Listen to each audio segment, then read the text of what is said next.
start the timer. Okay. Actually, never mind. Just count it in when it starts, and then near the end of the run, I'll make sure I time it properly. Cool. Okay, we're going live in 3, 2, 1.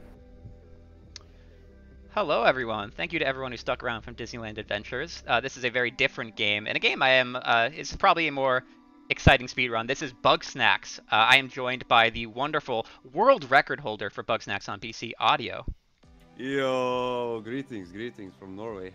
And it's absolutely a pleasure to have him. So we will jump right into this speedrun. There's a lot going on, a lot to explain, a lot of big skips in this run, so we'll try to explain things as we're going, but let's get this cutscene going here.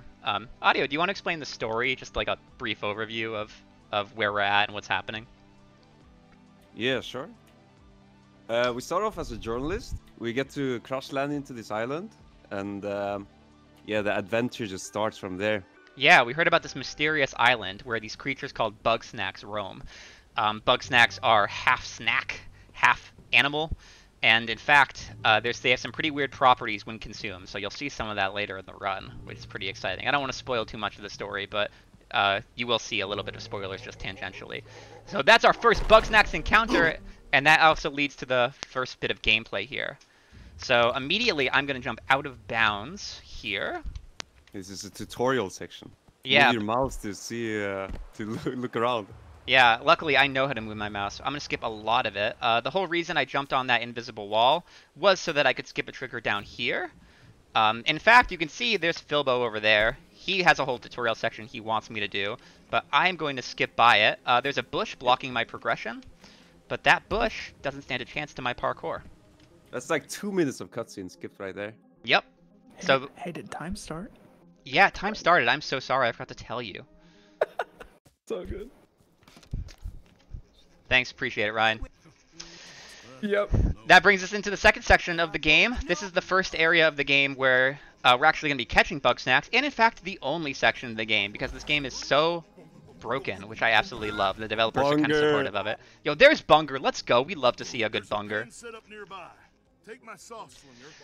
Can you explain what's happening in this section, Audio? There's a lot to explain in catching Bugsnax. We get this toll slinger, and you get introduced to the mechanic where you shoot the ketchup. It gets like attracted to that ketchup patch on the ground, and we get to lure the Bunger around. Yeah. And move it to places we want to. And you saw him shoot over the fence there to preemptively move the Bugsnax around, like for the next quest coming up. Yep, so by moving the Bugsnax around, I was able to sort of grab... Hopefully I can grab this guy. Great. I was able to move the Bugsnax into place to grab them easily. I lured these two Bungers to hit each other so that I could grab them with my net. And, the Shishka Bug accidentally ran into the bush. So I'm just going to restart from save so I can grab him. I do need all the Bugsnax here to be caught for this area to progress. So I'm going to... That Bugsnax is stuck in the bush until you knock it out.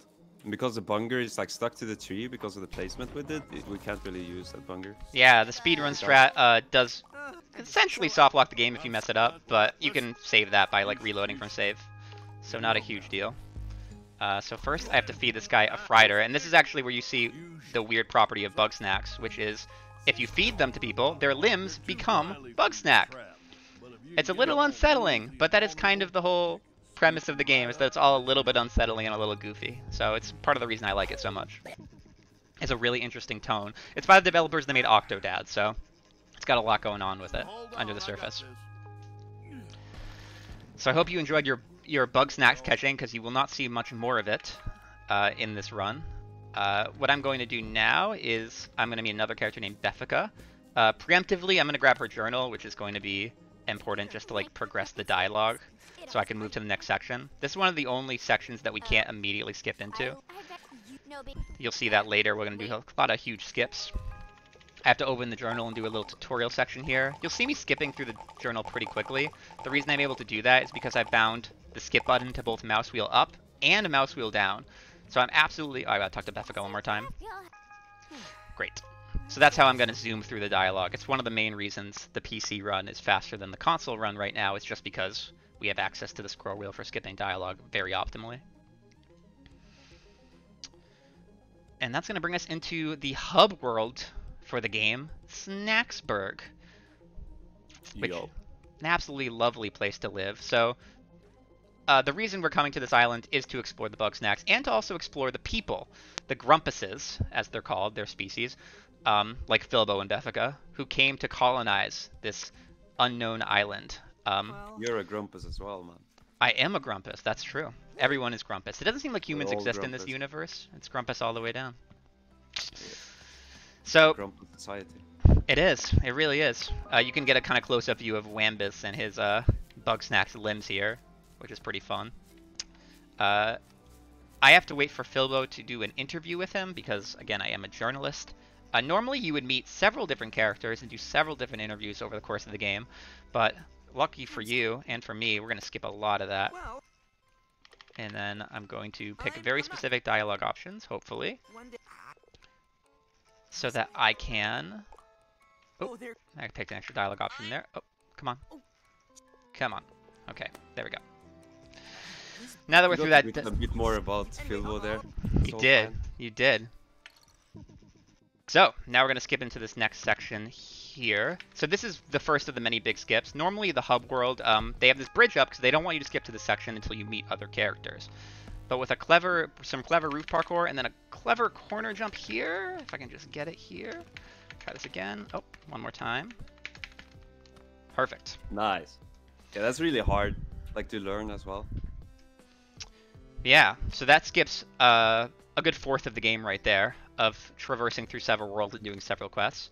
That wouldn't be very helpful, actually, being able to skip that section, if you were stuck in this section, which this section is also blocked by an avalanche, you can see right there.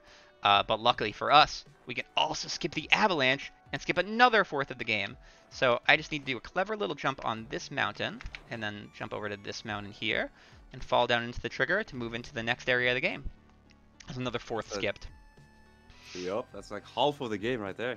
Luckily, the game, because I'm in an area I'm not supposed to be early, the game gives me all of my gadgets, including this... oops, I'm going to try that one more time. This launch pad, which I can use to launch myself forward. Oh, landed in kind of an inconvenient spot, but that's still okay. It's not intended to boost that much. It's like a specific spot you land on it, which gives you like extra boost for some reason because of some scripting. Yep. It's really cool. It's really precise. There's a lot of cool tech with it. Like that, for example, you can launch yourself all the way to the door, and then you can use another one of your gadgets. This is the final door. You're not supposed to be able to get through this door until you, like, essentially do the final quest. But with a clever use of that gadget and a clever little angle, you can clip right through the door and, coincidentally, clip into the final section of the game. So thanks to 3 large sequence breaks all in a row, we can skip essentially the entirety of Bugsnax's story other than the tutorial section. And that leads us to the end game. So now we are now in a section called Undersnacks. This is what the inside of the island looks like. Turns out it is all Bugsnax. And in fact, the Bugsnax might not be as benevolent as we first thought. This section is pretty heavily scripted, unfortunately, so we cannot run. We can only walk through here and sort of just experience this along with Filbo. Do you have any thoughts on the Bugsnax in general, Audio? Yeah, it's like supposed to be really tasty, but it's not like the same taste as how it looks. So like you find out you can't really cook it. If you cook it, it like yeah, it doesn't work. Melts away and yeah. This is another one of the reasons we came to this island is to find the leader of the island, whose name is Lizbert. And we have found her. Turns out she has become Bugsnax. Oh, dialogue is being a little bit finicky here, but should still be able to skip through it pretty easily. So Lizbert has made them into me. She's an absolute badass, and she has complete control over the Bugsnax now. So now that I've skipped that, there we go. Not complete control though. The island is falling apart, as you can see. So, the remainder of the game is going to comprise of us. Normally we would have spent like 6 to 7 hours bonding with the characters and bonding with the Bugsnax, only to be told now that we must escape the island because the island is collapsing and the Bugsnax are in fact bad. So it's just kind of a sort of twist ending that you don't see coming, but really it doesn't really work in the context of the speedrun, unfortunately. They're a couple, by the way. Oh yeah, Lizbert and... Egabel came in. She's a couple with Lisbert, and yeah, they're going to. She's now become Bugsnax as well. So, great. To save the island, to save all of the Grumpus. Yes. So we're back in the beginning section of the game, and I can just sort of do the same movement here. The path is now warn open. the others.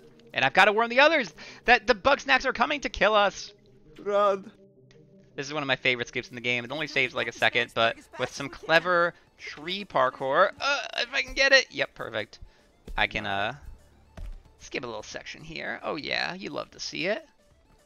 Smooth. Super smooth. And now this is truly the end game. We call this section the Gauntlet, because it is a few sections all in a row where you have to help the Grumpuses defend from the oncoming waves of Bugsnax that are coming to kill them. So this is Snorpy on the left here. Again, we have not met this man because we skipped every scene that he's in, but he's a great inventor, and he has modified all of the original tools from the game into offensive tools rather than Bugsnax catching tools. So now I'm going to use this new tool to take out Bugsnax. So this gauntlet is heavily scripted, by the way. Like, we've put a lot of efforts trying to figure out like a way to skip this, but there's no skip really. Like, you have to do every mini game. There we go. So that's the first section here. I kind of walk over to where I need to be so I can immediately hit the next trigger. Some dialogue can't be skipped. That's what you're seeing here. That's why I'm kind of actually listening to Floofty say their thing. And now I get to use another gadget here that has been modified with a boxing glove to take out these Bugsnax. All the tools you've grown to love. Yeah, we have not grown to love them because we skipped everything, but this is a pretty impactful ending for those who played it. Oops. I got a little stuck in a cutscene trigger there, but the goal is to, Whoa! The goal is not to do that, I'm gonna be honest with you, that's pretty slow. But, it's fine, I have a backup strat. Maybe. Please. So this section goes until you kill all the Bugsnax, and luckily, normally I can kill them all by shooting them into the mouths of Floofty and Shelda, but unfortunately, my strat backfired because that Bugsnax went absolutely flying. The game has a soft lock preventative measure, which you saw kick in there, so the game progressed by itself, yay! But I did lose like 10 seconds. Not a huge deal, but you hate to see it. This is an auto-scroller, by the way, for 60 seconds. Yep. So there's a trap tool, and they didn't really know how to incorporate that into the gauntlet, so you can see here that, yeah, I mean, we just essentially set traps in an auto-scroller sort of fashion, where these cookies, or quookies as they're called, walk into the trap. Another one bites to death. Let's go. Let's see if we can knock this one out. Grumpy Naughty. Oh yeah, this is Snorpy believes in the Grumpinati, who are a evil organization, sort of, watching us all. This is Chandlo, who's the best Grumpus over here. I love Chandlo. There's a lot of great characters in this game, honestly. No, they're all kind of fantastic. The characters are one of the strongest parts of the game, I would say. There we go. So now that I've set my last trap, what I'm going to try to do in just a moment, I'm going to wait for those guys to get hit, and I'm going to try to lodge myself in this corner here. If I do it successfully... Oh, I'm walking toward them. I don't want to walk toward them. Ah, it didn't really work. I can lodge myself in the corner so that I'm closer to these guys when their dialogue ends. But unfortunately, I got kind of pulled down a little bit, so... A little bit of a time loss there, but again, nothing huge. Now this section can also go wrong if I'm not careful. With very precise lineups, I can shoot these barrels at these guys in such a way that I can kill 3 Bugsnax at once. Yeah, there's a lock-on mechanic which is like intended for use, but it's slow. So instead we found like a specific lineup to basically kill them instantly, or as fast as possible. Yep, so I'm basically spawn camping these guys. Yep. And I know exactly, at this point they're like, they always come in the same pattern. So it's not, there's nothing I need to like react to. I know where they're going to come from, what they're going to do, and I can aim my barrels accordingly. This one's a little tough to aim, but that should be fine. Perfect. Nice. This has been going poorly in practice, so it's going pretty well right now. And then, if I can just wrap this up with one more. One extra barrel, but not too bad. And there we go. The timing. That's good. That's good. And there we go. So that was Cromdo and Beffica. Both great characters. Again, all great characters. And now here is Wiggle and Gramble. Who, this is Squirt. He does like, he's the little strawbee that's inside a ball that's now been outfitted with spikes. He's a great little tool in the game, and now that he has spikes, he's going to help me sort of defend my my island and my friends. This section is a little bit on rails as well, just because they always spawn in the same order, and they spawn sort of with the same cadence, so I just need to be on top of killing them quickly. But if I do this correctly, there's not really a way to gain time necessarily, you just have to focus on not losing time, is the name of the game in this section. I feel like for the entirety of the game, actually. I mean, I guess that's speedrunning in general, lenient. but Yeah. No, I mean, something... I kind of zoomed through a lot of the skips here because the skips are, in fact, pretty easy to learn. I would say the game is decently hard to master, but pretty easy to learn. You could probably learn the game if you're focusing in like 3 to 4 hours. So it's a really great first speed game. We have a lot of first-time speedrunners, including Audio, actually. Yeah, this was my first speedrun game. And he absolutely I made a demolished tutorial for it for like the new beginners. There's a lot of people who enjoy that, and I found it helpful. Yeah, even if you're not like a hardcore speedrun type, you could learn the game in a day and then do runs for a week and have a pretty respectable time on the leaderboard. So I would encourage you, if you think this game looks at all interesting, to like give it a shot. Honestly, like it's a week of your time, I promise. Like it's really cool. It's really fun. It's for PC and it's for PS5. Yes. All the strats are like usable for both platforms. Yeah, I am playing on PC, in case that wasn't clear by my scroll wheel comments. This section is also pretty scripted. I'm just going to place the sauce in such a way that hopefully they just run into each other immediately. Okay, a little bit suboptimal, but not too bad actually. So now place here. I'm going to try to place it in between each of them.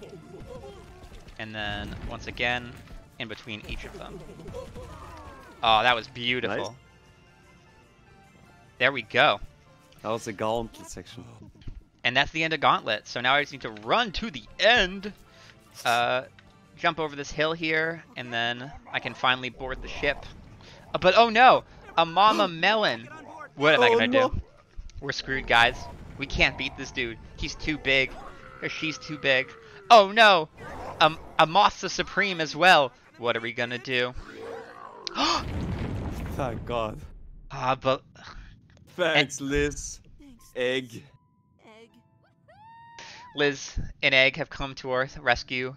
They have sacrificed themselves. They have become Bugsnax to save us from this island. So it is kind of a bittersweet ending for this game that is like sort of aimed at children, which I really respect. The game has some really mature themes underneath its like kid pop aesthetic. So again, it's a great speedrun, but it's also a great casual game, and it'll probably take you like 8 hours casually. So I'd recommend the experience in both facets. It's very fun. I can't sing this game praise the game though. I mean, this game spoils itself in the speedrun, unfortunately, but it's still worth playing. I swear. Like you should. It's a good experience, honestly. It is. Oops, I got hey buddied. You have to hit his dialogue in a very specific. Hey, buddy. Oh my goodness. Hey buddy. There we go. You have to hit his dialogue in a very specific way here, or else you'll get stuck in an infinite dialogue loop. But here we go. We have escaped. And we are coming up on time in about 15 seconds. I'll try to call it out for you. Much like the timer starting, which I forgot to call out, it comes at a kind of inconvenient time. So coming up in probably like 5 seconds. It's coming up in like 3 seconds. And time. GG. And that is Bugsnax from start to finish. So... thank you to Audio for joining me for this lovely commentary experience and for this lovely game. Thank you, BBGN. That was a good run. Yeah, it was a decent run. Didn't mess up any of the huge skips, but a little time loss here and there. And again, that is what a lot of Bugsnax's fun comes from, is from optimizing the little stuff. So please join us. We have a great community Discord and a speedrun.com page. So if you have any interest in the game, I would encourage you to check those out. But with that, that's pretty much all I've got here. Yeah, thank you guys for having me. It's been a real pleasure. Stick around. There's more awesome runs coming throughout the night or the morning, depending on your time zone. And we're going to be going for another day on runs, so stay tuned.